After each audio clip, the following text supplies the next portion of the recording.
Olá, tudo bem? Seja muito bem-vindo, seja muito bem-vinda. Meu amigo, minha amiga, estamos aqui, claro, sempre fortalecendo a sua caminhada para atingir esse objetivo importante da sua vida pessoal, da sua vida profissional. Estamos nos referindo, com certeza, a esse exame de ordem unificado, um momento realmente transformador. Meu caro, minha cara, trabalharemos neste nosso encontro um tema interessante. Vamos trabalhar a perspectiva do estado de pessoa. O que caracteriza o estado de pessoa? Acompanhe comigo na sua tela. Vamos lá. Queridos, o estado de pessoa é caracterizado pelos atributos da personalidade e da capacidade do indivíduo. Em última análise, são aqueles elementos que acabam concretizando a própria identidade da pessoa, ou seja, a sua idade, o seu gênero, o seu nome, a sua capacidade civil, a sua qualificação enquanto indivíduo. Todos esses elementos, insisto, partindo da perspectiva da personalidade e da capacidade, acabam singularizando aquela pessoa diante do todo da população, diante do todo da coletividade na qual ela está inserida. Por isso que se entende que o estado de pessoa são justamente aqueles elementos jurídicos que individualizarão o sujeito diante da sociedade. É a própria identidade da pessoa. É claro que aqui, neste sentido, eu não me refiro à identidade enquanto certidão de carteira de identidade ou registro geral, famoso RG. Não, não é isso. Estamos falando daquilo que singulariza a pessoa nas suas características pessoais, intrínsecas, ok? Essa é uma perspectiva importante que acaba tendo desdobramentos relevantes também sob a ótica do nosso Código Civil. Em especial, quando nós trabalhamos o artigo 9º e o artigo 10 do nosso Código Civil, onde você vai ter a perspectiva do registro e da averbação dos dados que justamente caracterizam o estado de pessoa. Acompanhe mais uma vez comigo na sua tela. Meus amigos, o que significa o registro? Veja só que importante. Registros são os dados estruturantes considerados principais e característicos do próprio estado de pessoa.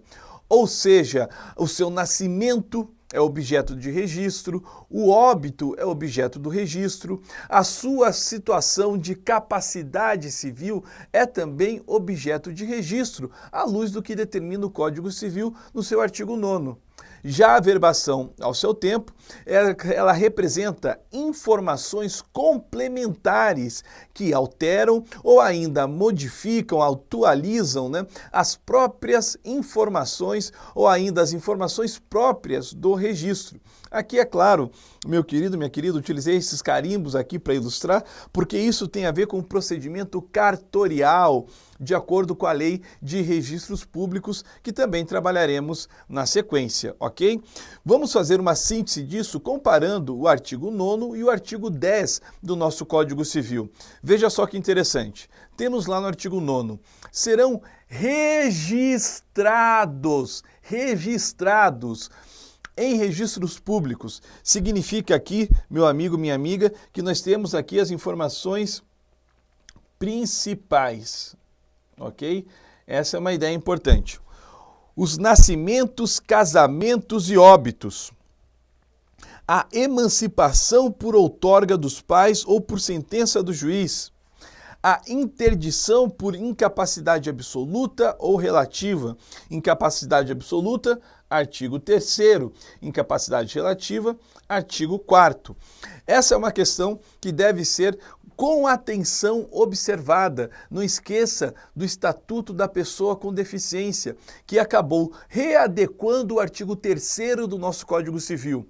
Agora, entende-se que absolutamente incapaz são somente as pessoas com menos de 16 anos completos. Na redação anterior do Código Civil, você tinha outras disposições que levariam à interdição, como, por exemplo, a incapacidade, a impossibilidade da pessoa expressar sua vontade, ainda que de forma temporária, ok? Isso não se encontra mais na atual redação do Código Civil. Temos que observar, portanto, com carinho a nova perspectiva do artigo 3º, tá? E o inciso 4, a sentença declaratória de ausência e de morte presumida. Esses são os elementos principais, portanto, característicos do estado de pessoa e que dessa forma serão objeto de registro. Joia? E o artigo 10, o que nos apresenta são justamente as hipóteses que devem ser objeto de averbação. Averbação essa que, como eu disse anteriormente, completa ou modifica aquela estrutura já existente na perspectiva do registro. Veja só. Artigo 10. Far-se-ão averbação em registro público. Meu amigo, minha amiga, estamos aqui diante de algo acessório, portanto, tá? Veja só, a far-se-á averbação em registro público das sentenças que decretarem a nulidade ou anulação do casamento, o divórcio, a separação judicial e o restabelecimento da sociedade conjugal.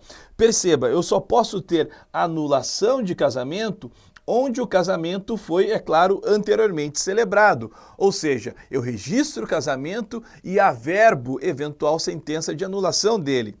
O divórcio, ok? Para caracterizar o divórcio, é claro que anteriormente eu devo ter o registro do próprio casamento. É uma questão de lógica. Separação judicial, da mesma sorte, meu amigo, minha amiga. Restabelecimento da sociedade conjugal, da mesma forma, meu amigo, minha amiga. Perceba, portanto, que interessante isso. O casamento é objeto de registro.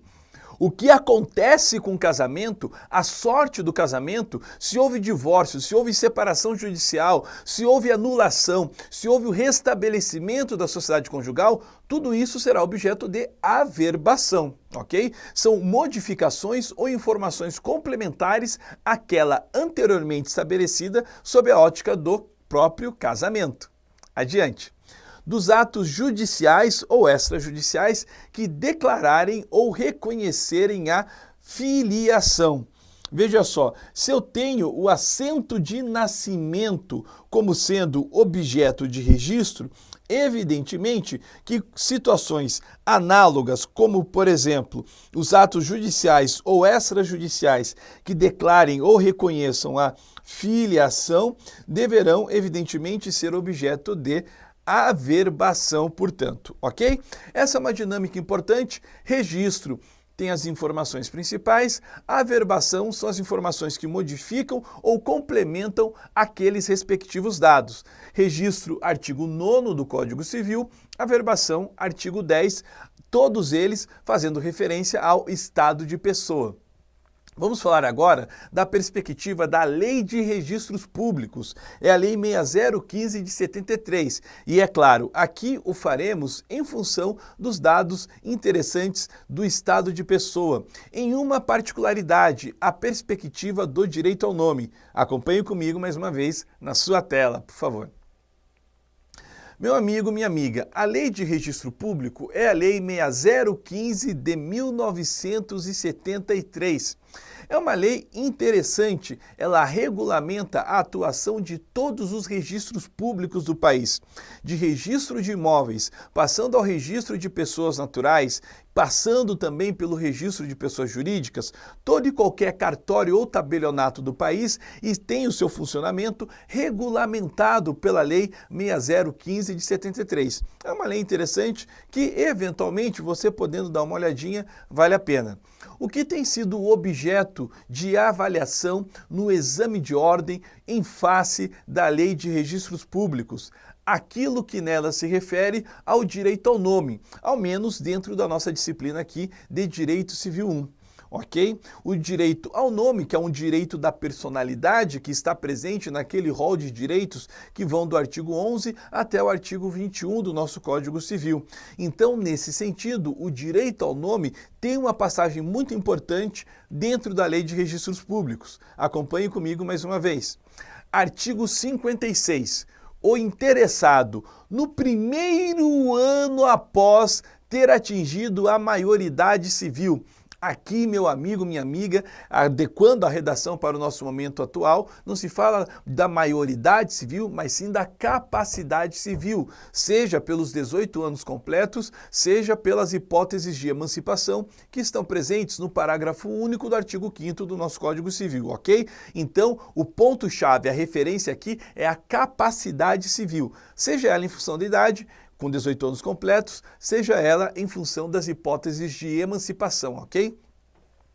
Poderá pessoalmente ou por procurador bastante alterar o nome, desde que não prejudique os apelidos de família, averbando-se a alteração que será publicada pela imprensa.